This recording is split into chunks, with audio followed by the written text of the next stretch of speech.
Let me tell you why you're here. You're here because you know something. What you know you can't explain, but you feel it. You felt it your entire life. After this, there is no turning back. You take the blue pill. The story ends. You wake up in your bed and believe whatever you want to. You take the red pill. You stay in Wonderland. And I show you how deep the rabbit hole goes. I show you how deep the rabbit hole goes. Deep, the rabbit hole goes. Do you know what I'm talking about?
Yo! Hey, what's up? What's happening, Captain? Oh man, we're here. I'm tired. We're good. Getting ready for a 10-hour drive tomorrow. I am pumped. How are you? Doing well, man. Doing well. It's been a wild wedding season, and I'm happy to be here on a Tuesday evening, man. NBA starts tonight too, so I'm looking out for LeBron in a couple hours, but he's not playing. Nice. NBA, let's see, that stands for... No, I'm kidding. I know what that stands for. Hey, looks like we got a lot of people in the chat. Welcome in. Yeah. I see you, Spy. DJ Spy, always in the house. We got Nova. What up, Nova? Nice Drum. The big Mr. Nice Drum. Always good to see you. DJ Spig. That Big name one. looks familiar. It's my man. Yes. How's everyone doing? J-Mac, what's up? Good to see y'all. We have a pretty awesome show tonight. I'm excited. Are you excited, Travis? Are you excited to get into this? I'm excited to get into this. I actually, once I saw what we were doing this week, I was very eager to throw my own hat into the ring for the first time. And yet it's still on your head. Man, you make that look good. Yeah. I had another one. I had two hats. A man of many hats. Yes, no, I'm looking forward to this one. We have just some.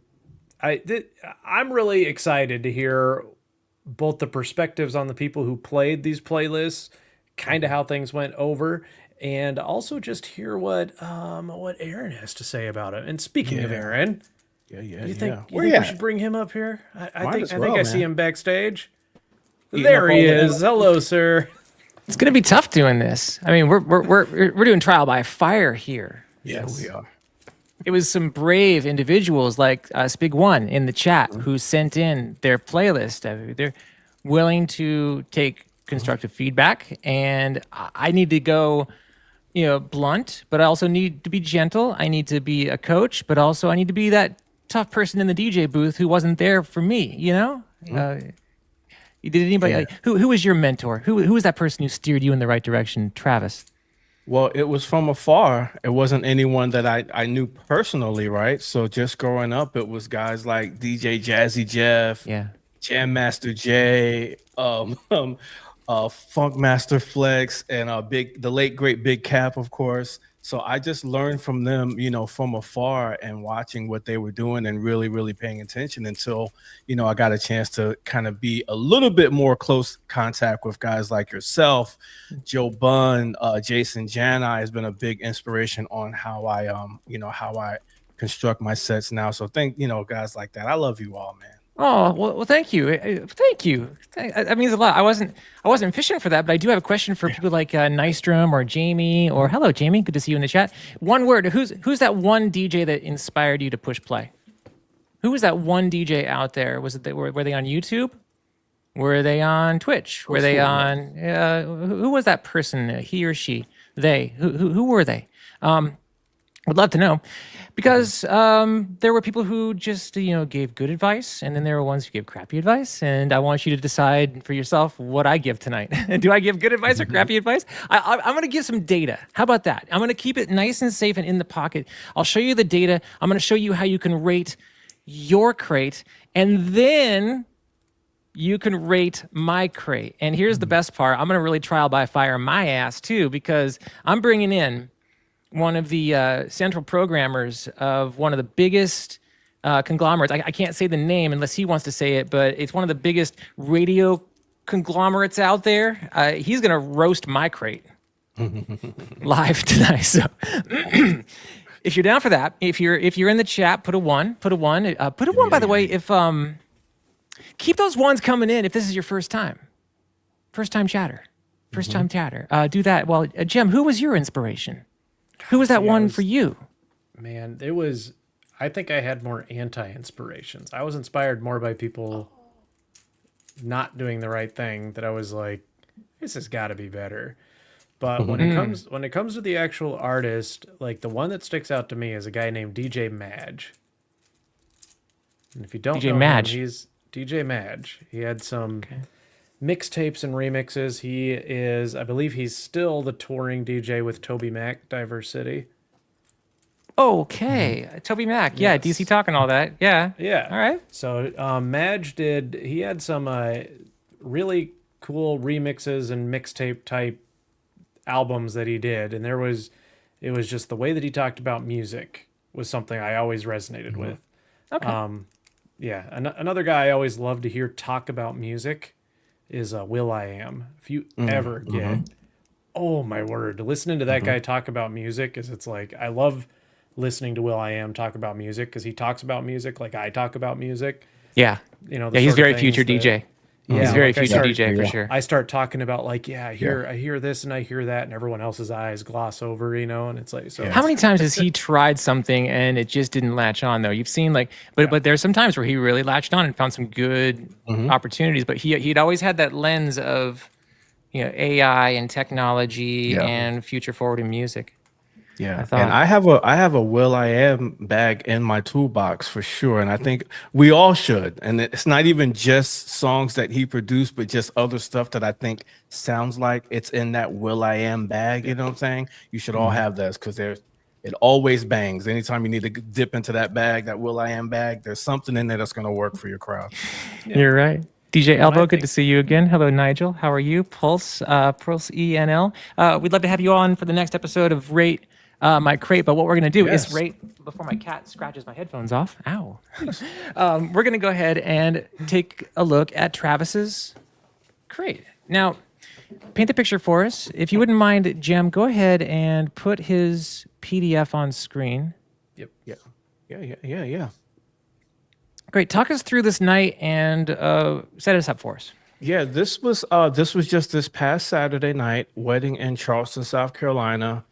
Bride and groom told me from a year ago that they just wanted to party. They weren't doing a whole lot of the formal stuff. They just wanted the thing to feel like a nightclub.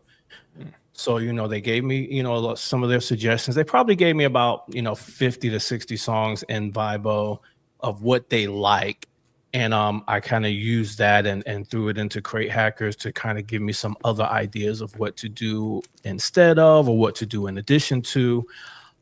It was a bunch of maybe like late 20s, as far as the age group, and of course some parents and a couple of grandparents in the room, but they partied all night long, man. So I said, as soon as I saw what we were doing tonight, I said, I think I'm gonna throw mine in the ring, because this is exactly how it was played Saturday night.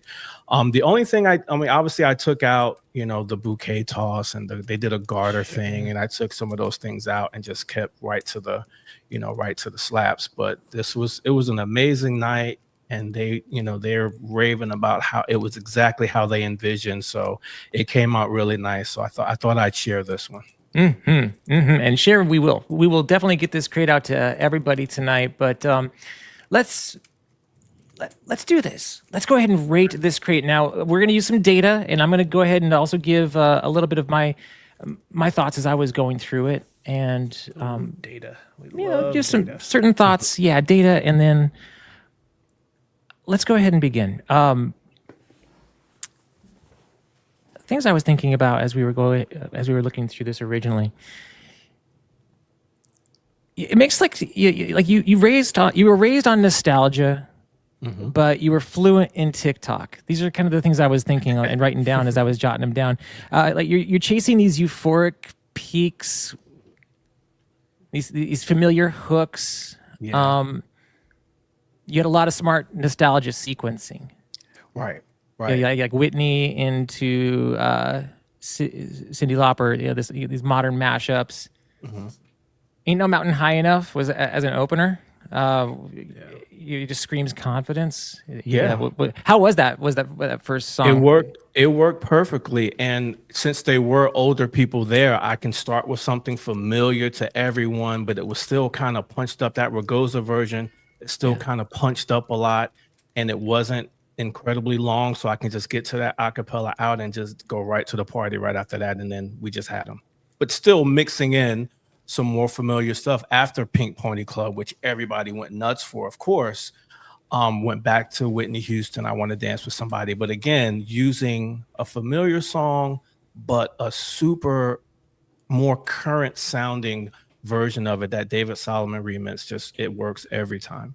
Yeah, it's really key that we bring up the particular remixes, and I do want to put a few of those in the spotlight shortly and listen to them, because that does kind of put the pieces together. We're not just talking about the radio edits, but along the way, even just looking at this sheet, I'm seeing a lot of feel good. I think you went after this entire approach with an approach of, I want to make people feel good with the lyrics, with the energy, and so on. Like Coldplay, Chappell Roan, you kept it unpredictable. Any crowd psychology? Did you think about like doing any mind games with them when you were playing? Yeah, a little bit, because it was a lot of sing-alongs. They were screaming and yelling at the top of their lungs the whole night. So once I saw, like, for example, Mr. Brightside is on the list. So I'm thinking normally I would go Mr. Brightside, All the Small Things, Fall Out Boy kind of back. But then I started thinking, what else can I go instead? And I hadn't used it before, but again, using the data in the Crate Hacker software, it told me Metro Station goes good with Mr. Brightside. So I said, I hadn't used that song in so long. Yeah. So I went Mr. Brightside with the acapella out to Metro Station, Shake It, and it was just boom. They loved it. I've used those painting together before. Those are great. Those are great. What was that? I had never done that before. Oh, yeah.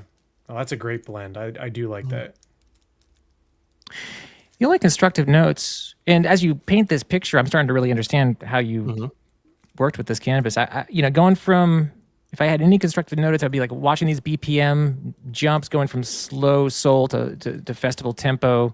Needs a bridge track or a tempo ramp. I think I guess I'm trying to figure out how the back end of DNCE Cake by the Ocean went into Shout. Those are two different tempo jumps. Yeah, there was some talking in between there. I had to make an announcement or something, and Shout was a request by one of the guests in the moment. Yep. One of the older gentlemen said, "Are you gonna play something else for us old folks or whatever?" And I was like, "I've been playing Temptations or Ain't No Mountain." Yeah. Okay. Madonna. He said, "I'm talking about older than that." So I was like, "Okay." So that leans into, and that's one thing they only notes. Not knowing that this was a wedding, looking at just from a head on, I'm thinking like the only other note I would have was like the tone cohesion, like you were straddling the disco nostalgia along with the modern house. Like pick one, lean in harder, but no, you're trying to like you're handling older crowds in the beginning. Right. Then you're handling a younger crowd. You want to give yourself, like I was saying early on, nostalgia meets TikTok. You had sing-alongs with trends, and I want to back this up with some data real quick here. Thanks for the share screen, by the way. For sure. And one other thing I wanted to came up, I do want to bring this one up because this is, I think, is a great question of Yeah, The I reason, was going to yeah. answer that as yeah, well. into Brightside. Was that a Yeah, that's slam? exactly what it was. I had to slam into it, but it was kind of, again, this was a wedding, so there was going to be some stop points where I had to, I had to speak, I had to shout out, the bride and groom, I had to make an announcement about something, one thing or another, the bar, something was going on, so I had to bring attention to, and then, slammed right into that Mr. Brightside. And I would say there really wasn't a bad apple in the bunch. That's really, and I can prove that now because I ran it through. I ran everybody's crate through a metric scanner, and I'm going to show everybody how we can do this tonight. We'll give you a hack, a tool that everyone can work with this evening. It's through Sort My Music, and right now we've got. That's the last one we were just using. We're going to go into this one here. Let me see if you can. I'll zoom in just a little bit more so you can. There we go. Let's go ahead and take our faces off the screen and really open this up here and show you. My face was right against the screen. I couldn't see it at all. This is your report card, Travis. Everybody who submitted a crate gets this to kind of back up my guts, my thought going into it. And when I said that there wasn't a bad apple in the bunch, we can prove that. Care to take any guesses, Travis, on the most popular song in your set that night? I'm gonna say, just because I know it's like the most popular song of the summer and now fall, and that would be No Broke Boys. Survey says we'll toggle it to popular. You're right. Disco Lines, No Broke Boys. How did that go off in a live setting with old and new people? You had a younger crowd, you had an older audience. Yeah, it went well. It went well, and because the version that I use, and you'll see that on the list, the version that I use from Fuse, it flips into Vanessa Carlton, Thousand Miles, after the first hook, and it's just a seamless transition. Kind of one of those special surprises. People are used to hearing that song all summer long, so now I'm trying to give them a different feel for it by flipping into that Vanessa Carlton, and then going back to it was a solid edit by I need to Fuse. find that really. I'm looking for it. It's the Fuse edit. Yeah, the Fuse edit. It says Thousand Miles surprise edit. I'm looking. Hold on, stand by. We were listening to it earlier. Everyone needs to hear it. It's one of the advantages of being live with us on Twitch because we're gonna play this one for you. But hold on, then we're gonna dig this up.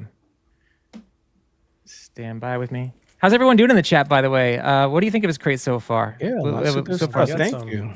Yeah. Let me brothers, go I ahead and appreciate play. that. So this was the edit you played, right? I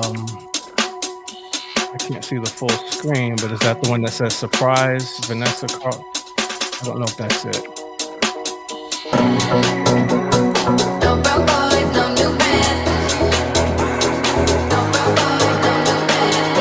I don't think that's No broke boys, no new bands. No clap, no clap, no clap, no clap. it. Yeah. I need you, and I miss you. Now I wonder if I could fall into the sky. Do you think time went past me by? 'Cause I'd walk 1,000 miles if I can just see you No clap, no clap, no clap. No broke boys, no new Yeah. bands. I'm that bitch again, be my head. Yeah. All right. That makes a lot of sense. That makes a lot of sense right there. That was good. That was good. That was good. Well, very good. So if you want to see, let's really quickly share back to Sort Your Music. And again, how can you get your music into Sort Your Music? I'll explain shortly with our hack of the evening. Your least popular song was Yeah.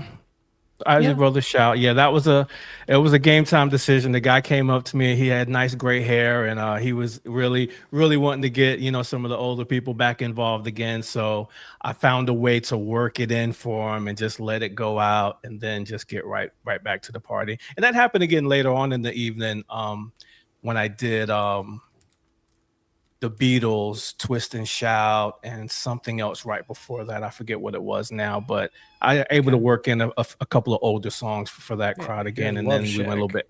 Yeah, Love Shack into the Beatles, Twist and Shout. You went unwritten into Love Shack, into Twist and Shout, into a bar that song by unwritten. Shabuzi. That's like Is that the way it went? that's how your list shows. Yeah, I don't remember now. Unless your Saturday list night. might be lying to me. I don't Let's know. Then see, maybe there was some unwritten. talking in between there. Yeah, there definitely was. There definitely was. Yeah, you're right. Unwritten, because Unwritten was Get Low, Crazy in Love, Unwritten. And then there was a talk break. Hey, everybody give it Oh, up to gotcha. Bride and Groom, So whatever. there's your set there. So this is the And set, then- and then this was okay. Yeah, and then bring in Love Shack and gave him a little mini set of that. It's so cool to hear the story between the songs. It's Yeah. yeah, we see only part of the picture when we look at the set list, but when we hear the story and understand why the tempo should, but you're an expert in what you do because you get sidelined by a particular request. Like for example, Shout. Now in argument of sort your music, looking at these numbers for starters, you've got to realize that these are just Spotify streaming numbers. That's a perfect song for a wedding. So the numbers are probably higher than that. Not everybody is streaming Isley Brothers Shout on their headphones at a workout, at a party. Only DJs really play Isley Brothers. So that popularity metric is kind of lopsided. But the fact that my point being is like somebody tosses you a song like that in a totally different BPM range, but you adjust. And you notice how like somewhere in this BPM pattern it breaks, and then you're like, okay, shoot, where do I go next? And you find that next, and you're back in the pocket. Like, were there any songs where you felt in this that you could have been like, could have done better? Yeah. Was there a moment that you felt you could have? Yeah. Yeah, because sometimes I'm trying to do funky stuff and teach them some things. So like I went from Shout to Ray Charles, I Got a Woman, but I only did that just because I was trying to get to Gold Digger. And I was looping that, she gives me money. I was doing that. And that one worked well.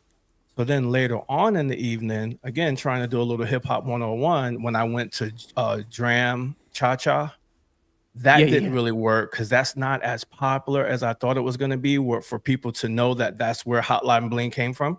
Yes. So when I did the Cha Cha, they were like, oh, what's going on here? And then I flipped it, quicker than I normally would have into Hotline Bling because they didn't even know what the Cha Cha was. And that was, that's not the Cha Cha line dance. That's Dram Cha Cha. Okay. So you took some chances. You took some risks. I mean, that's what a DJ does. Yo, can we put some ones in the chat for the first ever crate rating experience? I mean, let's give it up. And at this time, we're moving to the bottom of the hour here.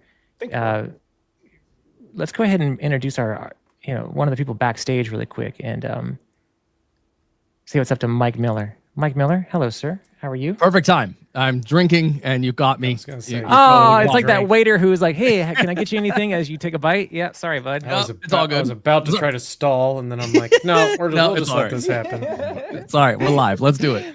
Officially, I want to introduce Mike Miller, and he works by the code name Chase. I've worked with him for about 20 plus years now. He knows his music. He's set and prepared to roast my set the way I hopefully delicately handled Travis's. Absolutely not. Thank you. Yeah. But you're also going to go ahead and have your crate up for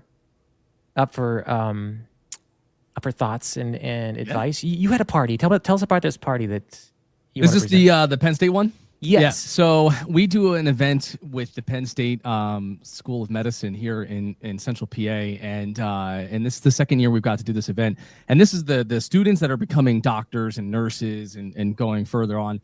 And this is like their last big gala event, and they are pretty particular on what they want. And they're also very not in a hurry. So like the party is supposed to be 7 to 10. And at 6:59, everyone starts to show up, and I mean, like right at 7. Okay. But they don't dance right away. And I'm like, all right, I'm waiting for the cue because I know there's supposed to be an announcement. Well, we're getting an hour and a half into this thing. An hour, I'm like, we gotta go. Like I'm starting to keep the tempo going, as you'll see in the crate.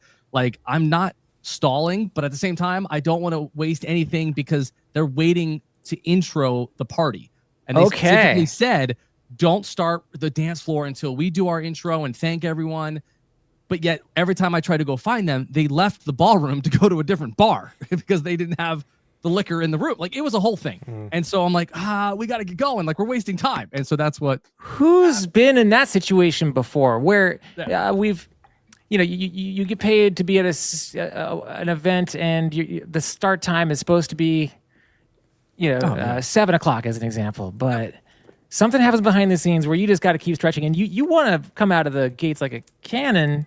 Yeah. But that'll be interesting to take a peek at. and then you'll see some of the songs, and I think it might give you a better understanding as to like maybe why I played what I played. Yes. To kind of get it going was because I'm like, I don't want to keep it too boring and too low, but it was an opportunity where if someone felt it and they wanted to go ahead and they were tapping their feet, they wanted to get up, they wanted to enjoy it. I wasn't forcing it, but they still could do it. That was an opportunity. It's like I didn't tell them to dance, but they're doing it on their own, and that's always I love doing that. Okay. You know what I mean? Well, then, Jem, would you mind putting that up on screen? Look up Mike Miller. Okay, where are you based out of? Harrisburg, Pennsylvania. Harrisburg, Pennsylvania. Yeah, man. I have some notes here. I was just kind of putting up, again, just things I was thinking about as I see it, not knowing the full picture. Yeah. I wanted to give everyone some critiques, and if I can just pull up my notes, stand by. Now remember, your notes will reflect what my notes are for yours later. And it could define our friendship for the rest of our lives. Yeah. I said 20 years might be cut short. I do have one of your air checks. I will play it. Oh, no, he doesn't. No, he doesn't.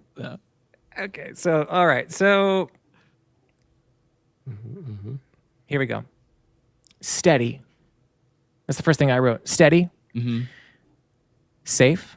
84 to 97 BPM in 5 songs. That's a gradual climb, but now I understand why he did that. He's thinking flow, not chaos. It's a good start. He's like, really thinking playlist curation more than performance storytelling. And I think he's stalling for time, but he's doing it really well because that Ordinary song is a smash.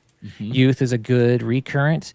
We're going to test those scores in a minute. You got my heart personally with One Right Now from Post Malone and The Weeknd. I freaking love that song. Yeah. Never had enough time of day. So these are the things that worked for me. Just the being subconsciously engaged was my first thought. You're pro level at pacing. Clean edits, the intros. You knew you knew your audience. You knew that you had to stay away from the dirty music. Remixes, the alt cuts like Rehab and the select mix versions shows me that you're not just dumping into Spotify hits. You're crate digging.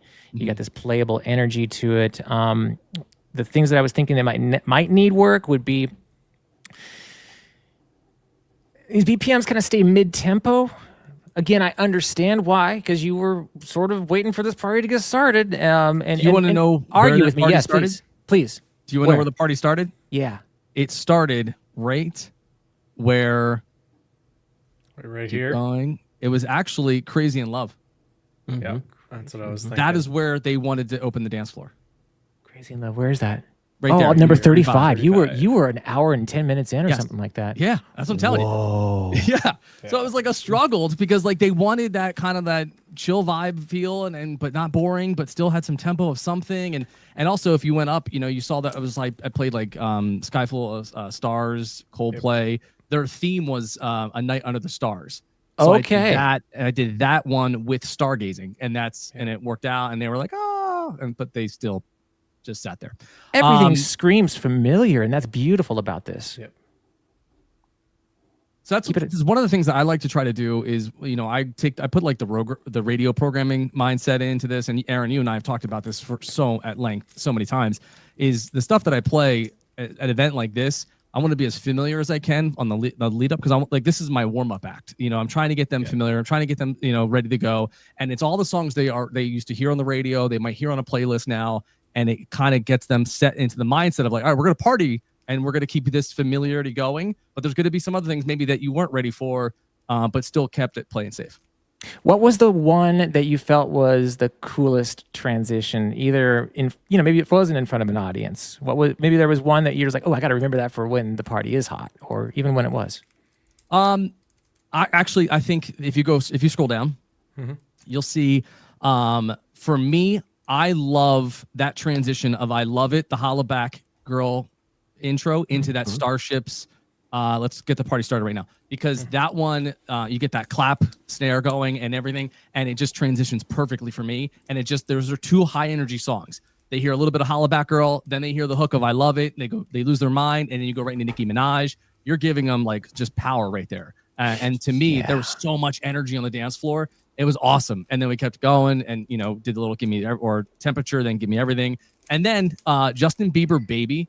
I have no problem saying it on a live stream. That's my jam. And that is my guilty pleasure. I love that song, right? And so every time I get a chance to play it, or I feel like that crowd's into it, and I hit them with it, everyone loses their mind and sings it, and it's the best feeling. And I that's the part I love. You're in the pocket right there, especially in that set. I can see when the temperature starts to rise in the room because you're in that 2010 zone where I'm really seeing that reaction right now. The number one song from the 2010s is on that list.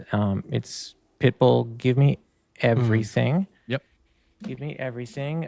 Stall me. Talk me through this crate. I'm gonna see if I can find that 2018. Is that a good remix to play? What would be the? Yeah, I mean, it was for me. It was fine. I thought it was great. Just it's nothing too crazy. It's nothing too off of the regular radio edit of it, anything. But that Zombie Nation, that Scooter, he crushed it because he actually puts the audio of Penn State in there cheering along with Fat Man Scoop. And they loved it. I probably could have looped that thing 17 times and they would have enjoyed every second of it. But there was just so much energy. And then that Mr. Brightside, once they heard that guitar coming in, same thing. It was like banger after banger to them. I loved it. And then, we brought it back down. I will say when I brought it back down to do Kiss Kiss, because that was one of their one of their requests that they wanted, that one did not work very well. And weird. Okay. I was like, all right, let me try to get out of this. Let me hit him with the God's Plan. Let's do Taylor. Taylor worked. And I'm like, all right, because I know I played Love Story before, so I knew that was going to work. And then a couple of these other requests were actually just coming up last minute, just asking for this last minute. I'm like, all right, let me just drop in whatever I can, and just kept it going. And at the very end of the night when they thought it was all said and done, Sweet Caroline is like their Penn State song. It's one of the most popular ones for them. And at the very end, I hit it with No Hands as the last song to leave. Again, same thing. I ended on a high note with energy. They were screaming and singing, and it was an awesome way to end. Wow, that's incredible. Jim, Travis, any thoughts? Yeah, I'll let Travis go. I was just gonna agree because I've noticed also that Kiss Kiss just doesn't really work for some reason like we thought it did back then. Even when it is on their playlist, when I've played it a few times recently, it just doesn't really hit the way it hit when we were doing it back then. I don't know what it is. Maybe just with the cadence of the song or whatever. It's just had to get out of there quickly like you did. Jim? I was gonna say this looks a lot like one of my playlists, and in that it's boring when you look at the BPM progression. It's like, yeah, those BPMs make sense. They just kind of climb. This is exactly how I typically program. Like I'm not jumping around BPMs a ton. And so even when I was looking at it, like that was a thing. I'm like, if I was just looking at this BPM column, I'd be like, oh, that's kind of boring. There's not a whole lot of jumps in there. That's exactly like what most of my lists end up looking like, because it's just a very smooth feel. Yeah. And I know that I've had these discussions with a lot of other DJs who are just like, why is your BPM just also like linear build? And I'm like, that is kind of how my builds work. How quick are you mixing, Mike? Minute and a half, 2 minutes. Okay. I'm getting like a hook on a chorus and a verse. And I mean, like it really depends on the crowd interaction too. Like if I knew they were singing along and enjoying like Love Story, I let it play because they were singing everything. Right. I don't want to cut that short. I'll get my butt whooped. So I kind of really, it's for me, always read the crowd every single song I play, and know when to get out and know when not to keep it going. And you're right. Like that progression, it does look a lot longer. And it's like, man, it's like, when are we going to change this up? But when I was in the zone, in the moment of them, they were loving it and kept going and going. And it's like I could have slammed into something different, transitioned down, come back up again, and take them through that roller coaster ride. But at the moment, they were loving everything about it. Yeah. That's such a well put together, well thought out crate. And I'm getting some questions. Yes, this will be available. We'll get these crates out there for sure. We'll definitely put them in fact, my crate will soon be available. In fact, it's going to be a really exciting reveal I'm going to share with you all shortly. So not only this, but we're also going to give you a chance to rate your own crate. I'll give you the tools at the end of this as we move 20 minutes towards the top of the hour. Put a 1 in the chat for Mike Miller and put a 1 in the chat for Travis and Jim. This is fun. We're rating crates tonight. Love it. It reminds me of like the radio air checks. You nailed it. Tell everybody what a radio air check was, because yeah.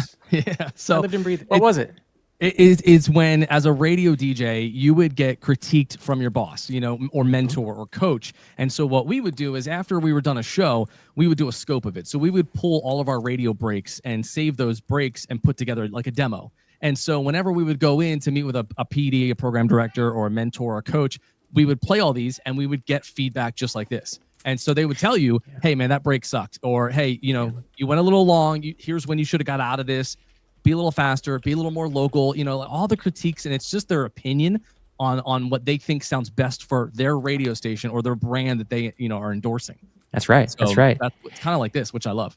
It really is cool. And lots of comments in the chat. Keep it going there. Inferno DJ. Hello, Nick Nystrom. Hello, Jabba Nick. How's everyone doing? I got a comment from, I want to keep this person's name nameless, but he brought up a good point tonight as we were promoting this Rate My Crate event. Again, we're kind of putting people out there, some ballsy people like Travis, and we got David Spig One, who's going to be sharing his crate in a minute. Mike Miller, who just did his. Gentleman here, I'm not going to say his name. He says, Aaron, I hope this finds you well. Just saw your post about this evening's live stream, Rate My Crate.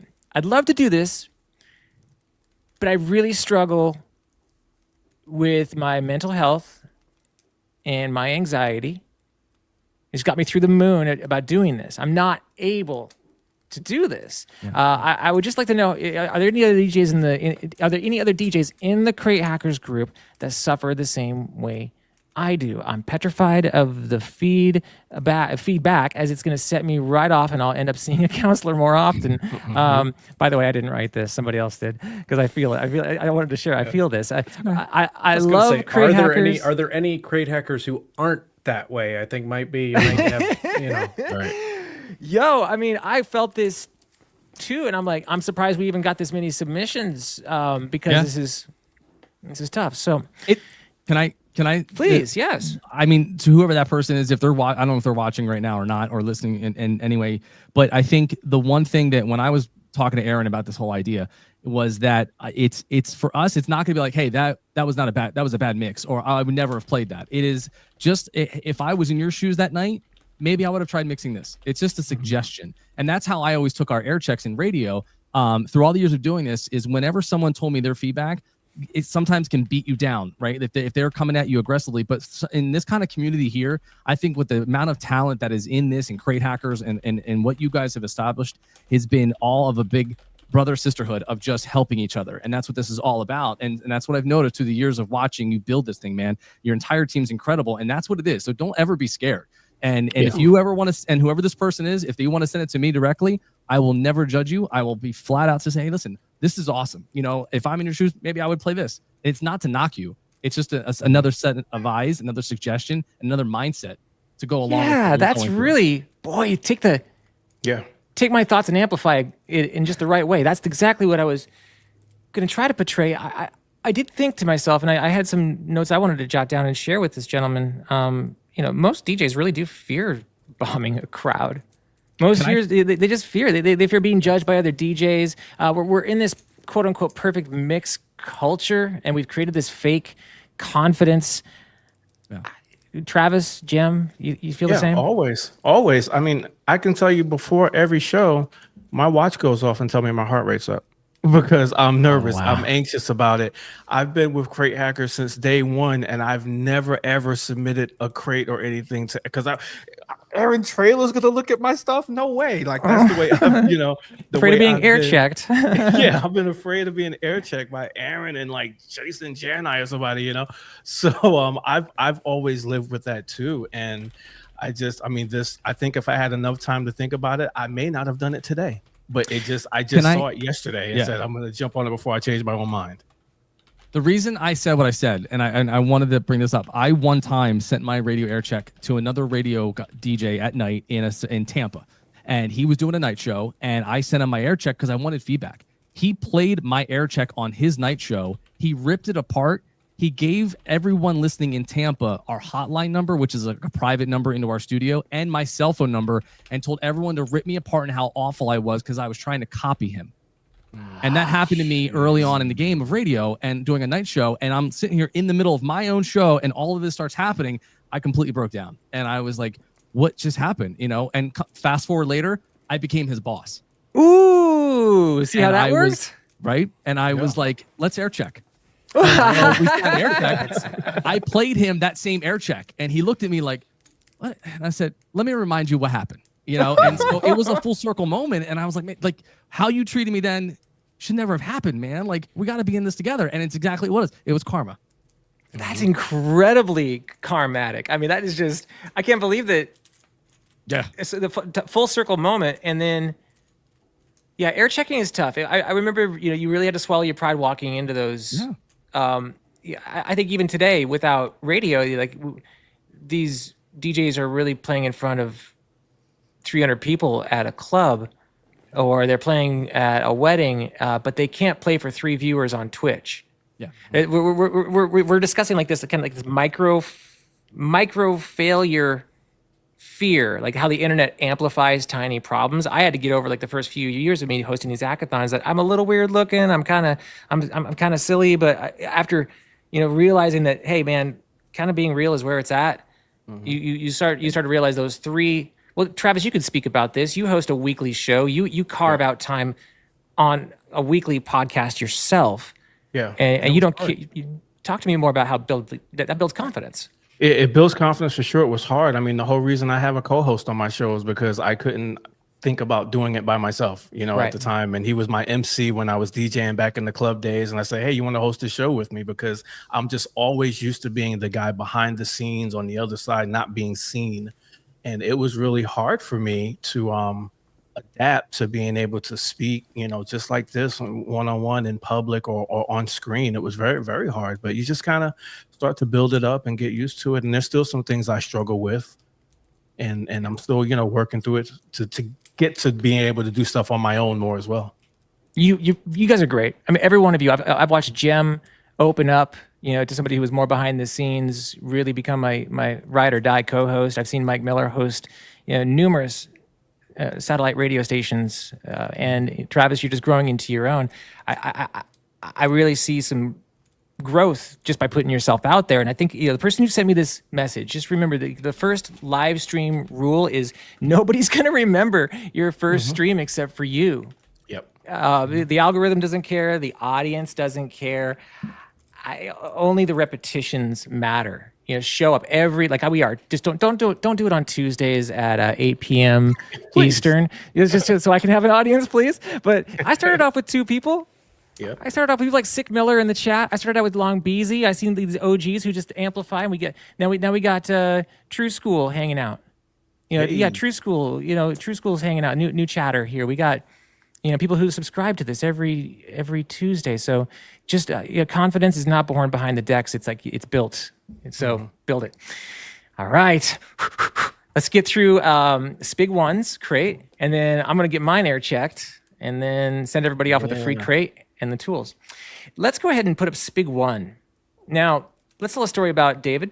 While I do not know the scenario in which this event occurred, out of the gates, I'm going to give it some feedback, and everyone, you guys can chat amongst yourselves and give some thoughts. But David is a well-known hacker. He's a gentleman who's been with us for quite some time. And David, you've been with us in Nashville at the Hacker Hotel. You know all about the philosophy of crate hacking. Let me give you some notes. My overall impression: solid party flow. Missing a few transitions and energy arcs. It's like a wedding DJ. Again, I got a feeling we're in a wedding situation where, like Travis was, where he gets interrupted by a bouquet toss or a slow song request. It's safe. It's predictable. The crowd probably danced, and you left with some firepower untapped. I really feel like, you know, starting off with September is a great crowd cheat code. It's a great move. Middle energy, you got like those Black Eyed Peas, Flow Rider, LMFAO. It's rich, it's fun. It's really 125, 130. We're all kind of agreeing that this era of the starships and the give me everythings and the that era, everyone can feel it's one era that a DJ can have fun with and experiment with and remix and have. But it also risks blending into one long tempo blob. You know what I mean? How many of us have all been stuck where like you have no choice but to stay in 128 for like 2 more hours because you've been there forever? Yeah. Right? I love 128 to 1. There's so much to pull from. You know, it is. You're not wrong. Now with I Tech House challenge being, myself with that. I'm gonna stick in 128 and make it sound different. That is a fun game to play. how many people in chat stay at 128 or in the 120s or high tempo all night? I'm curious because I'd love what you can. Clearly, you can. Tell me your situation. Anyway, you jump from Sean Paul to Don Omar, Morgan Wallen. You know, you're all over. You're bold. This is a good mashup. That last night Scooter mashup. That one's a good one. Yes. I'm going to give everybody some cheat codes within this. That is that Scooter from Direct Music Service really knows his hip hop and he knows his country. He doesn't know country. He loves country. So when you listen to some of his edits, you're going to have knowledge that goes into it. So Calabria and that tempo probably at 124 BPM. Yeah. Dave, you knew what you were doing with that particular remix. Good job. I just want to mention real quick, Aaron, in the chat, you're asking about people staying at 128. I'm with DJ Elbow, who's talking about being at 100. 100 is where you can kind of get that Lil Jon set, that DJ Mustard, some of that twerk, some of the Juvenile, some of that twerk music on around the 100 range. So I try to get back down there as soon as I can. Okay, so that's a great question, and this isn't quite related to Spig, but I'm noticing that I'm having a hard time staying. I don't have enough pop music in 95 to 100. Okay. Yeah. I got a lot of hip hop. I got a lot of twerk, but I don't like the only ones I can really think about. And I was like talking to you, Mike. You had one right now from Post Malone and Weeknd. I think to myself, Closer from Chainsmokers is 95 beats per minute. There's very few pop songs. Levitating's another one, maybe. That's 100 BPM, but It's I'm trying to around find some. 103, Yeah, show me some female anthems in that range. I need more of it. Do you know what worked for me the other week? Was Iggy Azalea, Fancy. Yeah. Is that working? Okay. Yeah. I always loved her. It's like they forgot about it. They were burnt a little bit. They forgot about it, and then you hear it again. They're like, oh, and they lose their mind. Unwritten is down there. Yeah, that's true.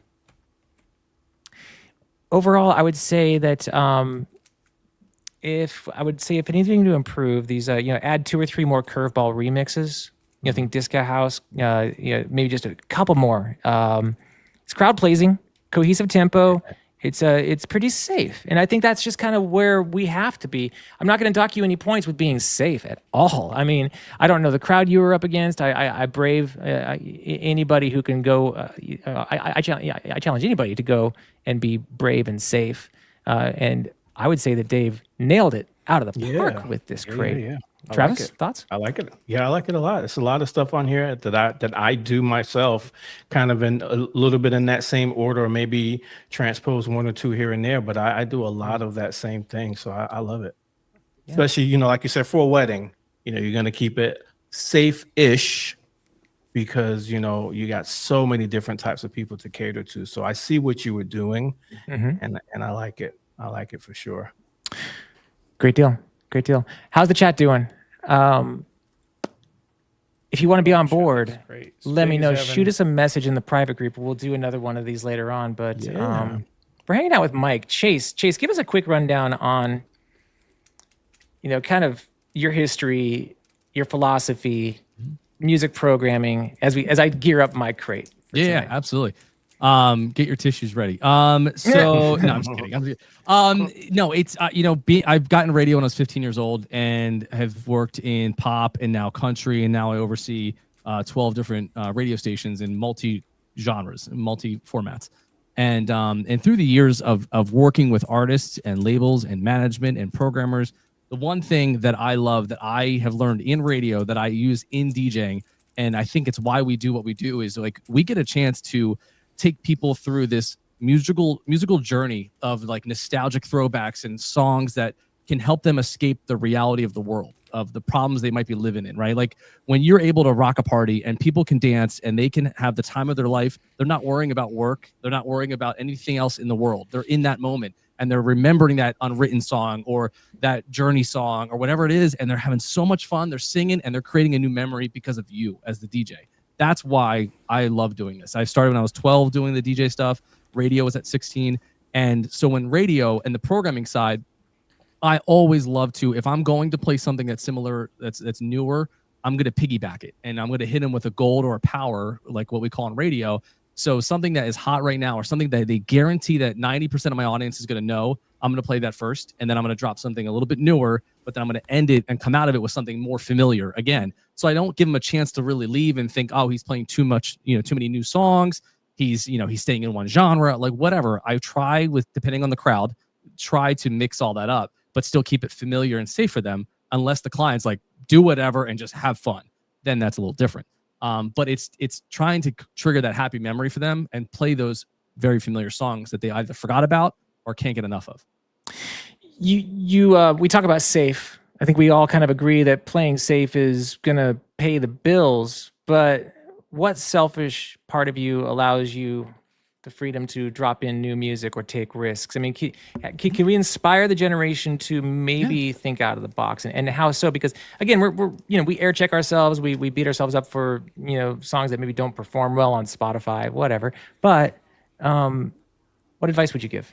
Yeah, I for me, it's always understanding the client, and I do a really deep dive kind of conversation with them about music, and I'll say, I'm going to give you a couple artist names, rate them 1 through 10. And if I say like Bruno Mars and they go 5, I go, okay. If I say, what about like Morgan Wallen? And they're like, oh, 8. Like, all right. So they like newer kind of country. And I go, all right. So that's where I kind of throw out the artist names. And if I know that artist has something a little bit newer, it's a newer name, that gives me an opportunity to maybe drop in something that they haven't heard or that is very familiar sounding. Okay. And then say, and I'll even say to them, hey, have you heard about this new song? Have you heard about this new artist? And I'll play it in our meeting and just like, what do you think of this? You like the vibe? And I get it's like a report card for my client. Yeah. And then I take that, and that's how I can build my crate from it. Because if they know the new music from, if they know Post Malone, they know the new music from Posty. Yeah, for sure. Absolutely. All right. Does My the rest of their audience? Does the rest of their crowd? We don't know, but we don't know yet. But that's where that's where the questions come in during the consultation. Real quick, Spig, you're watching, buddy. Thank you for hanging out with us in the chat. I know you couldn't be up with us, but thank you for sharing your crate with us. Here's your report card. Your report card, most popular song that night. Again, now this is bypassing the remixes, and this is also taking into consideration Spotify stream popularity. Not wedding dance floor, not timing, not like Travis was dealing with, sometimes having to do tempo shifts and things like that. But your number one song, according to this, is Mr. Brightside by The Killers, followed by Usher and Kesha, some Bad Bunny. Great set altogether. I would play this song here in Nashville. I would play this crate here in Nashville. Honestly, I really, really would. Let's take a look at your least performing songs. I want to say that Salt and Pepper Push It is at a low score on Spotify only because they just re-recorded it back in 2023. So that may not be the same way. I bet you if I brought in the 1997 version, that score might be different. Right. Post Malone, congratulations, remix or no, regardless. Unless it's timed out properly and it's a good song for maybe like a groomsman entrance or maybe towards the end of the night. If you're looking for dance floor reaction, it's a very slow tempo song. So that's probably one of the reasons why, those are considerations. Remixes of Dancing Queen are still going over somewhat well, although they're kind of phasing out. I have heard stories about where Taylor Swift is not getting as many reactions or remixes or requests at weddings. We talked about that last week on the show. So, that also conflicts what Mike Miller's crate was saying earlier. He had good reactions with Shake It Off. So it's just a time and a place, and knowing your audience and just getting a barometer, a temperature gauge on how we do it. And I'm ready to do mine if you're ready to share it. Yeah. Let me give you some insight on how this one works. This is setting the stage for something that I need everybody's help with. We're going to rate this crate and then send this out to the masses in the next couple of weeks here. What I'm about to introduce to you is something really exciting. It's called the Gold 100, and I put a lot of fancy, I made it look really nice. I made it look really. In fact, I don't even know if I should share it. Jim, it's too good, right? It's too good. Sure. We can see. We're gonna share it. We're gonna put it up on screen right now. But I need you all to beat it up for me. I need you to destroy it for me because the goal is we want everybody to have this by New Year's. I want everybody to take this and make it better. So put up the country gold 100 for us. Thank you. If you all go now to crateoftheweek.com, crateoftheweek.com, this is yours free for the next 24 hours. I know I said crateoftheweek.com, but this one is way too in motion. Let me just say this because I've got Mike Miller here. I've got the man who's been programming. You're currently programming country stations, right? A lot of. Yes. Yeah. Yep. Okay.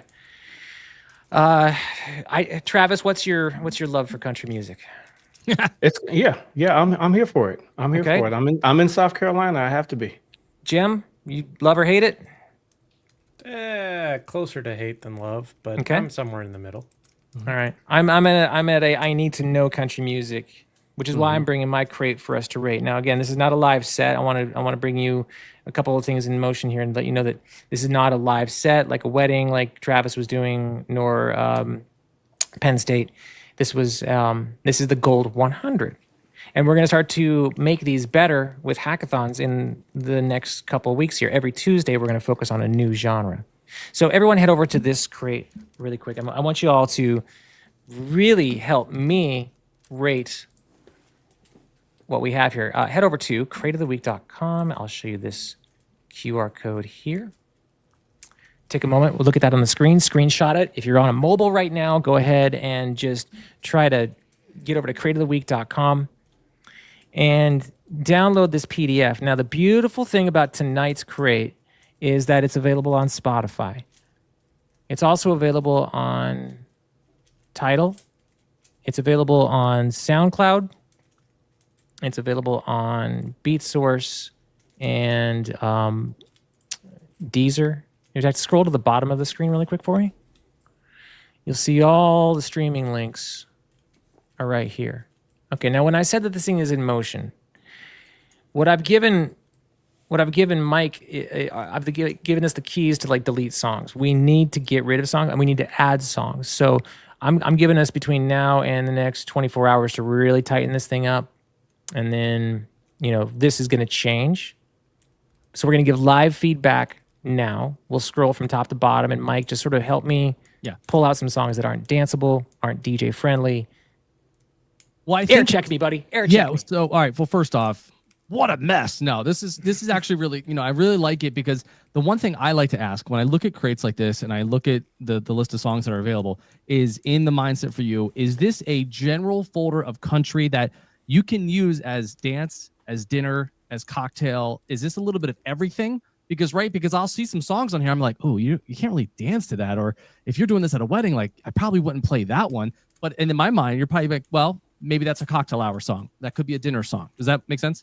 Okay, so I got to these by, and I'll show everybody how tonight with your hack and how everyone can rate just like we are tonight. But I filtered strictly into the country genre only, and then I used that 60-40 formula. So here, for most hackers, we do the 60-40, most popular, most danceable, most energy, regardless of if it was, let's say, in a cocktail hour or during dancing. So I think I'm looking at it just from like a top 100 overall for DJs.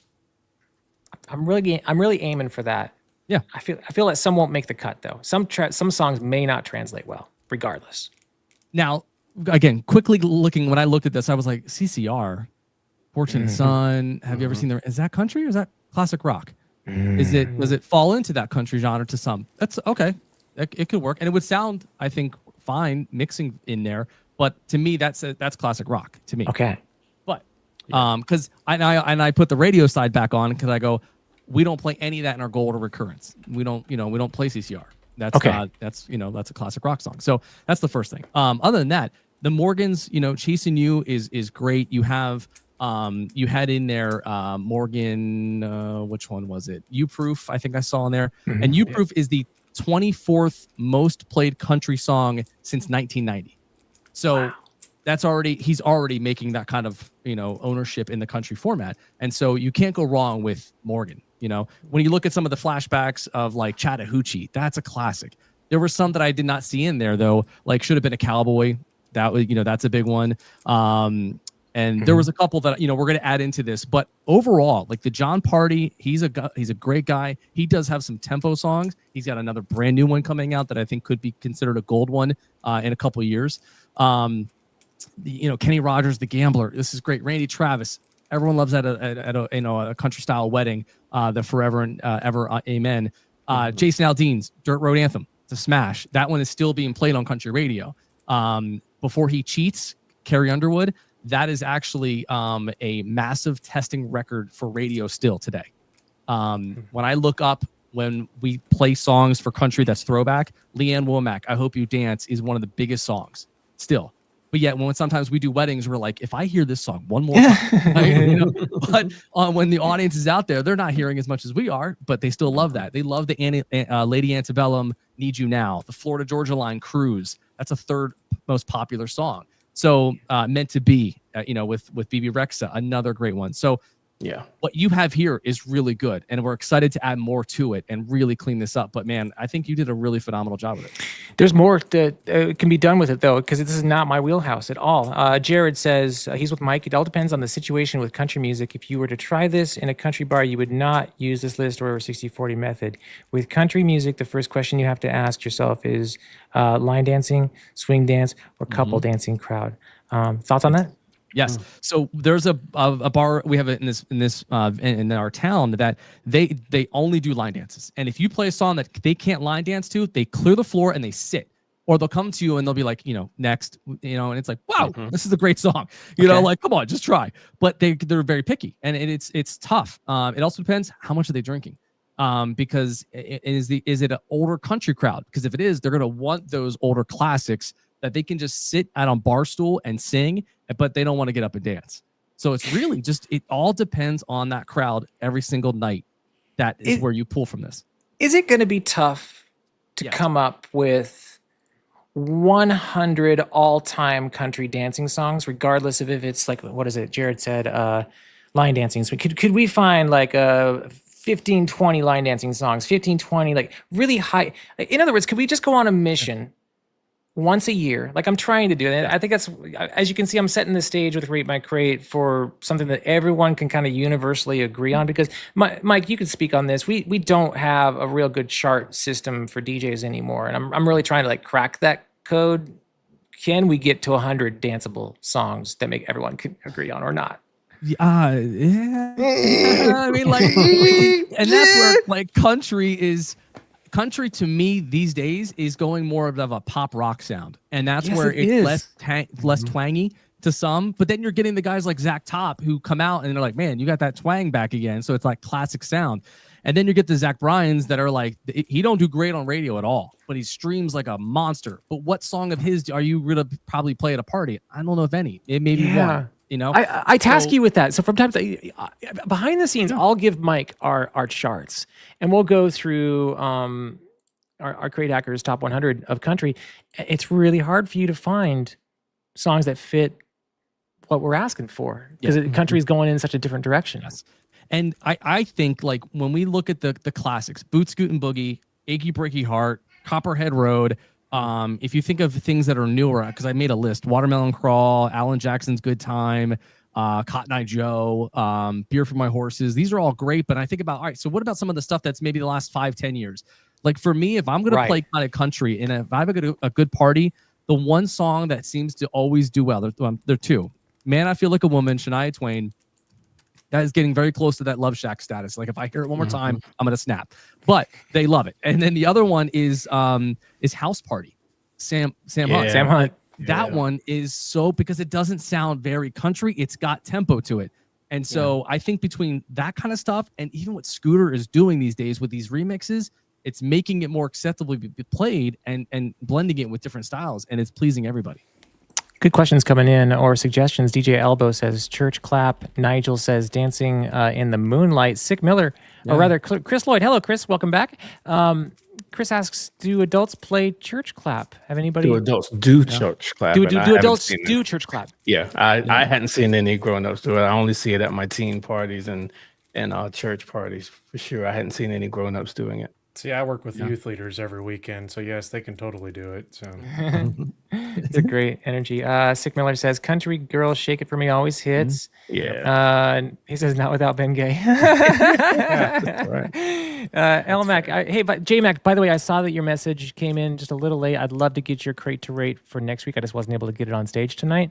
But I gave everybody report cards, and I'll send you back with all the juicy data, which we're again trying to pick apart mine right now. Again, we're trying to figure out if there's 100 danceable country songs out there, and I'm bringing in the best. Mike, continue your thoughts. Scroll down a little bit further. Any other? Yep. I mean, like the Gary Allen, Nothing on the Radio. That's a great song, but it's not danceable. Okay. The Brooks and Dunn, Hard Worker Man. That's a great song, but I don't. When was the last time any of us maybe played that? I don't know. The Dwight Yoakam. Okay. Johnny Cash. I mean, I feel like if it's Johnny, you again, to play it safe, depending on the crowd, you play the biggest hits from him. That to me was not one of the biggest. Okay. Be My Baby Tonight, John Michael Montgomery, very catchy song. That has a line dance to it, but again, when was the last time we played it? So I think we still can fill this up for sure, because I did add a bunch before this call tonight, and so when we modify this, you'll see some other ones in there that will definitely take place of a few of these. But Trisha Yearwood, she's great. Travis Tritt Country Club probably wouldn't keep that. Okay. Neil This is McCoy perfect. Wink. I don't know if I would keep that one. Luke Bryan, Margarita. That's a great song, but it's like 90 BPM. Maybe that's good for like a cocktail hour or a dinner song. Maybe I would asterisk that. Okay. Alabama Mountain Music, smash. That one, that's got some tempo. That kicks in fast at the end. I always like freak out on how I'm going to mix out of that. And then, but like you've got some really good ones in here. And then let's add to what I added. And man, this thing's going to be great. Man, this is so cool. Jim, what's that? I was just it was interesting because there was a statement that Mike, that you made earlier about kind of the newer, like country being overtaken by newer, and I think this list kind of shows that. I mean, look at all these toward the bottom. Here's all our older stuff, right? I mean, there's nothing. I mean, there's a few newer ones spread throughout, but by and large, here's 1990s, the 90s, yeah. So like you can see the shift as you go down of kind of how the decades kind of shift back, Yep. Matt Savage says if you're not playing Devil went down to Georgia, you're making a mistake. Agreed. This is so good. Dirks Bentley was mentioned in Travis Tritt. Yeah, so those are some of the ones that I added in that will go onto the updated list. I did a quick little research poll, and I figured out like some of the best songs that played from 1990 on the radio all the way up into today. Number one is Friends in Low Places. That was the number one most played country song since 1990 to today. From Billboard, for radio, and a bunch of other resources. Lone Star Amazed came in number 2. Lady A, Need You Now, Cruise, I Swear, Breathe, It's Your Love, Chattahoochee, the list goes on and on. But the newest one that made it up there, 2010, If I Die Young, the band Perry at number 16. And then after that, it's Morgan Wallen. So you see, like, it's a lot of the older stuff, but there are a lot of great ones coming out that will take its place. I think that I want to give some other advice to. We were talking earlier about playlist sharing anxiety and people getting afraid of like, oh, are people going to judge? Well, and right now I'm getting my playlist raked through the coals by some of the best out there. Thank you, chat. I want you to tear this apart, because what we're doing here is we're really trying to pick the top 100 country songs. And continue to scroll up and down this list as we chat it out. But the way I feel about it is I don't get too emotionally attached with music. I tell my curators on Crate Hackers, I want you all to make some great mixable crates for us. I want you to give me the best 50 songs out there, but don't get married to songs. Don't get emotionally attached to songs. As much as I love Post Malone and The Weeknd's one right now, you can even see on the data on your radio stations, Mike, that wasn't The Weeknd or Post Malone's, neither are their biggest song, but I love that song and I want to keep that.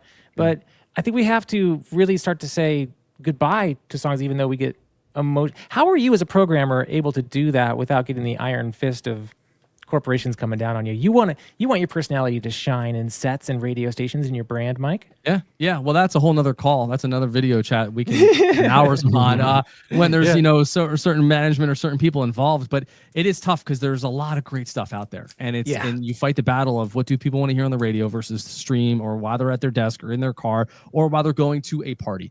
And so it's tough because your space is limited and you can only pick what you think is the best at that time. And so that's hard. And that's where I think, country today sounds, I think, better than ever. It's awesome. And there's tempo, there's popularity with it. It's one of the hottest formats out today. Over pop, top 40, urban, rock, alternative. Country is dominating right now. So we just gave you a preview of the Gold 100, and that's going to be available now just for 24 hours over at crateoftheweek.com, And we're going to start moving into this season of the Gold 100. Next week, we're going to go rock music. We're going to do the Gold 100 in rock.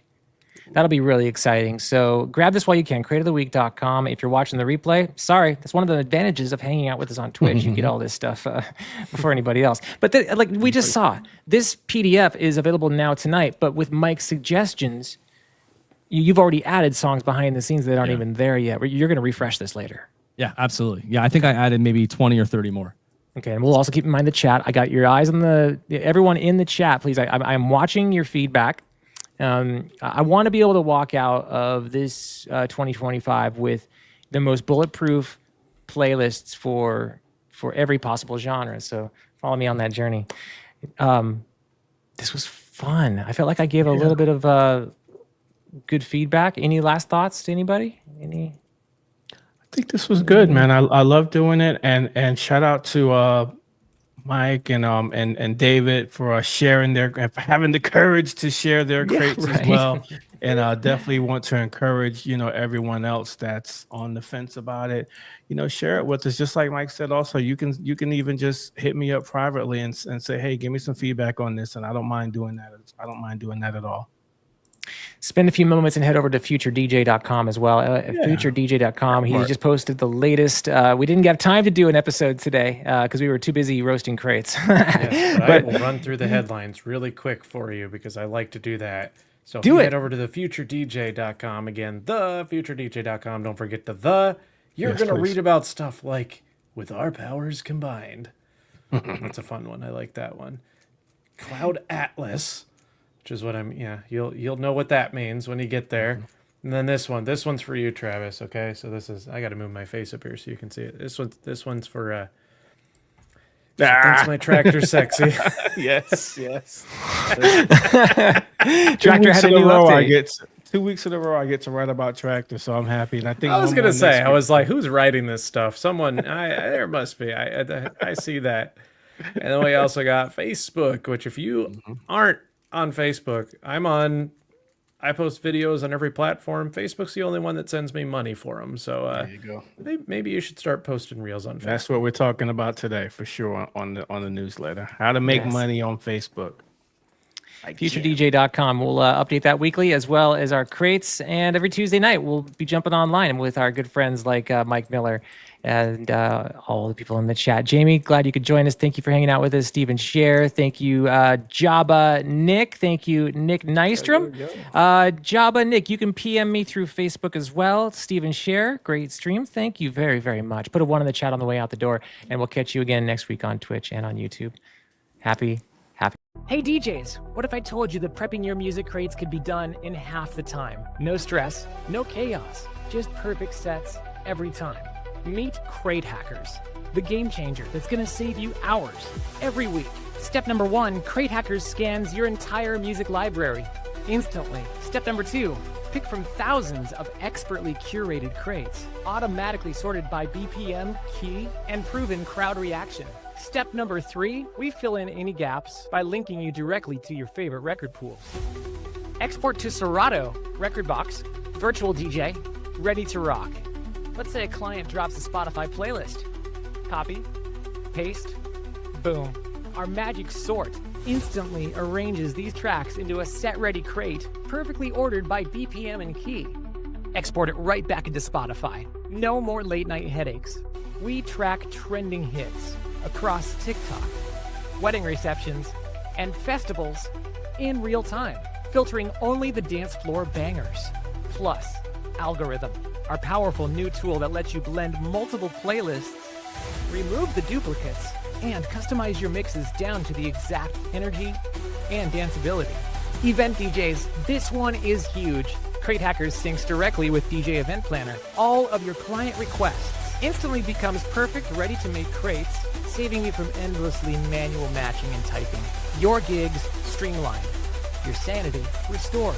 We also added incredible new tools like our instant song captures and text import for effortlessly converting client requests or CSV files into playable crates.